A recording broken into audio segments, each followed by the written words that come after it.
If I measured my life right now based on current results, well, let's just say I would be very discouraged. I think so, yeah. Because behind the scenes, there are a lot of actions that I've been taking that are not producing results or immediate results. I've been very active in signing up for casting calls as a voice model, as a model, even reached out to other creators. I have even enrolled for some contracting work, did a lot of spontaneous actions. It was either crickets or rejections. So if I would have looked at the scoreboard, it would have seemed like nothing is really happening and everything is failing, right? But that's not what I'm measuring. I measure momentum because the momentum itself is what creates the opportunities. Movement creates conversations. It creates feedback for me to know what I like and what I don't like. It creates unexpected openings because I genuinely believe that it's going to lead somewhere, even though I don't see the proof yet. I just genuinely believe that. And from that energy, I'm continuously moving. I don't know where, I don't know what, I don't know when. I just know. So I'm moving from faith and from vision. At this stage, I trust my movement more than I trust evidence. There's a saying about throwing spaghetti on the wall and see what sticks. And it's a lot like that. It's actually not a bad strategy because at least you're moving, right? And when something doesn't stick, it also gives you feedback. And it actually makes you become clearer and more aligned along the way. How am I able to do all of this? Because I learned to handle rejection, to not even see it as rejection, to honestly not be affected by it anymore. And the only way to do that is to put yourself out there, to be completely delusional. And it's like, the good thing about a beginner mind is that they don't really know, like for example, being a voice actress. I've never been a voice actress, but I'm talking to you guys every day. And I'm like, how hard can it be? And so I just started applying for jobs. And so far I've been rejected, and that's mostly because, and I found out later on, but there's some technical stuff that you need to know about your voice and how to use the voice and everything, because everything when you become a specialist has a specialty.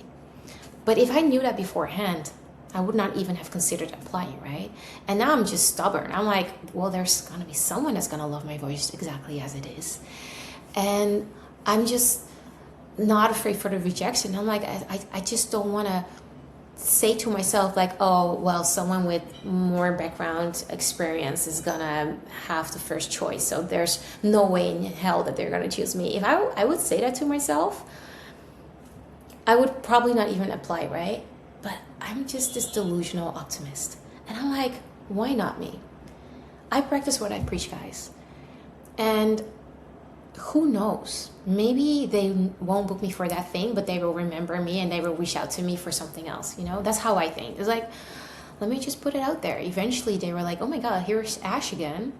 And maybe some moment people were like, let's give her a shot. I am just not afraid for rejection anymore, and I'm actually really open for feedback too. But the point being, I gave myself the greatest gift. The thing that scared me most was rejection in general, right? And I did everything in my power to not be afraid of that by showing up, by actually doing all the things that scare me.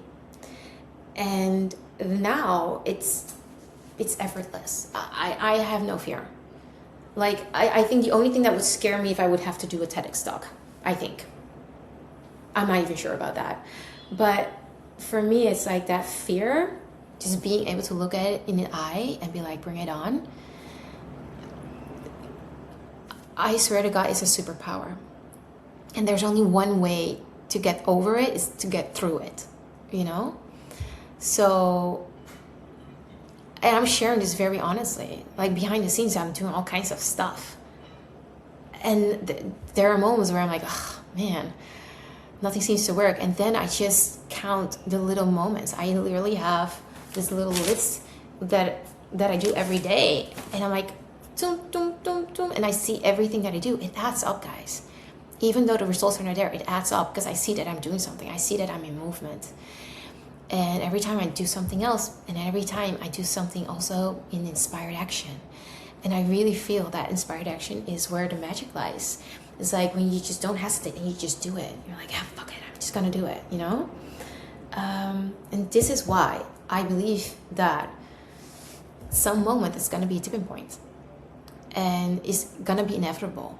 Because with this mindset and this attitude with life, there is no way in hell that it's not gonna be ferocious. There's just no way. And I want to show this to you guys because right now I am not where I want to be. But I am celebrating the movement. I'm not looking at the gap. I'm looking at the movement. I'm enjoying the process. I'm celebrating my boldness. I'm celebrating the version that I am today and showing up as because I know who I used to be, you know? And you need to become your own cheerleader, guys. You need to start becoming your own cheerleader. You need to start doing what you really want to do and not be afraid for the rejection. Because eventually, if you don't do it, you're actually rejecting yourself and your dreams and everything. And life is honestly to be lived and to go full in for it. While you're here, you might as well just go full in for it. Because there's one guarantee that we have, and that is one day it's gonna stop. And I don't want to look back and be like, oh man, I wish I would have just done it because whoever I was afraid to reject me, I don't even know them anymore. You know what I mean? Or I don't even know them in general. And the right people will appreciate your boldness and your belief in yourself.